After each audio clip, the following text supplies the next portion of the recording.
It's chilly here in the UK in summer. Of course it is. But did the box office warm up to Indiana Jake and the Dialysis of Destiny? Well, the answer is no.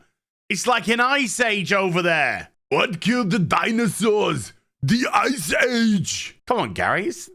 I'm really good at impressions.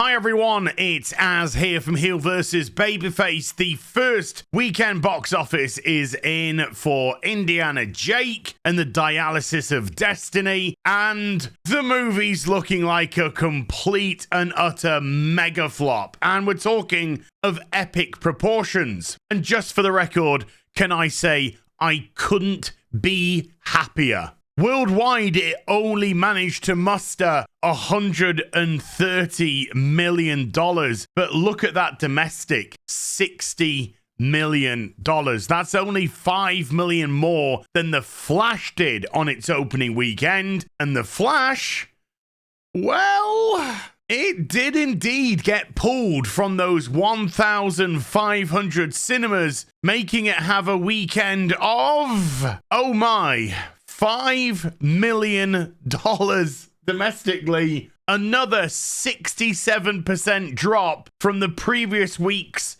72% drop, making it now have a worldwide of 244 million. I don't think this film's even gonna hit 300 million, which makes it on course to lose somewhere in the region of 350 odd million. Holy shit. But hold on to your adult diapers, because it looks like Indiana Jake and the Dialysis of Destiny is set to lose even more money than The Flash, with this film having to do somewhere in the region of minimum 750 million, most likely 900 million to break even. And if this falls off a cliff this week, which I fully expect it to do, it should have a okay Monday because of the 4th of July weekend, or as I like to call it, evicting the best landlords you're ever going to have. But I'm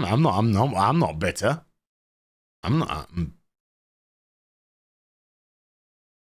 But after that, I think it's in the lap of the gods, because word of mouth will cripple this film quicker than Tonya Harding at an ice rink. It's had 4 weeks of massive negative attention thanks to its showing at the Cannes Film Festival, where I think most people still have respect for the critics that are there. We're not talking the bought and paid for critics of YouTube and mainstream media that get their goodie bags and early access invites for them to come out and give a beautiful, wonderful review of the movie in an effort to lie to an audience to drag them to the cinema. No, it's had 4 weeks of massive negativity, and people seem to have made their mind up there and then. The ones that were brave enough to actually go to the cinema, I think they're coming out with an absolutely miserable, dour, depressing experience, and that word of mouth will make other people not go and watch this film. And this could easily go the way of The Flash and have an astronomical downdrop in its second weekend. And I think it's fair to predict that this movie, based on its opening weekend, at best might push 400 million worldwide. If that's the case, then this film is losing somewhere in the region of 350 million to potentially 500, $500 million. You have to remember that this wasn't your run-of-the-mill movie. Filming began in 2021 after a really bad production schedule, resulting in Steven Spielberg leaving the project and James Mangold coming in to replace him. Then COVID hit, Harrison Ford got injured, you had all the COVID restrictions that went alongside it, there were monumental reshoots on top of that, and eventually and finally, it gets released in 2023. But before we all start getting excited that Disney are having flop after flop after flop, losing hundreds of millions per movie, same with Warner, that's just the problem. Look at Warner. Warner Brothers is nearly $50 billion in debt. It doesn't seem to matter how many failures you have, how much money you have, how much money you lose, how many loans you get out. You can just go further and further and further and further in debt. I am firmly of the belief that if a corporation goes into debt beyond a certain amount of money, then that corporation should immediately get put into administration. To rack up debts of somewhere in the region of $50 billion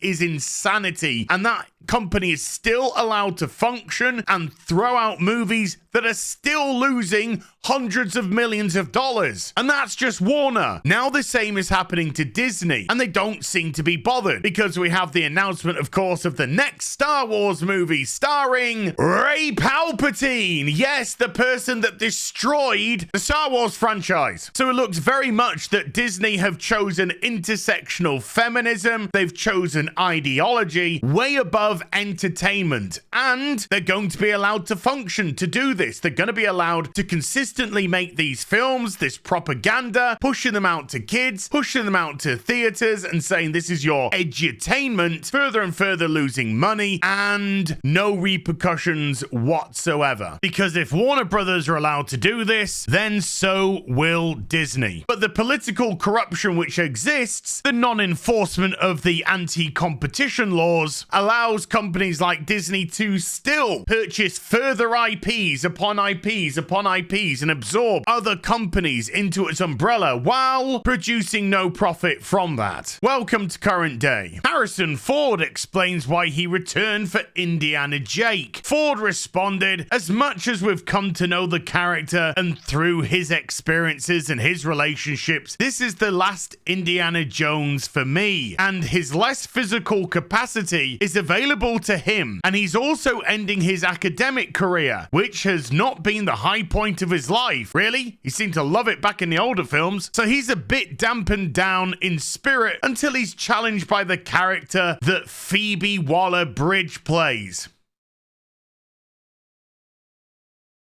I think that's right. Ford continued, and in the context of that relationship, he learns to love and laugh and live again. Apart from he didn't. He wanted to die at the end of the film in the past, alone, because his son was dead and his wife wanted to divorce him, and Phoebe Waller-Bridge had left him out to dry and to die 3 times in the movie. Your words do not marry with what happened on the screen, sir. But Lucasfilm haven't had a single solitary problem with destroying its legacy characters. The characters that the foundations of these franchises are built upon, and then suddenly think that the characters they produce, which are now on a bed of sand, are gonna carry any weight whatsoever. The death of Jake Solo, the death of Jake Skywalker, and now the complete destruction of Indiana Jake. In an effort to transplant these beloved characters that had substance to them and depth, and replace them with superficiality, a gender swap, an ideological swap, a skin color swap, has only taught people not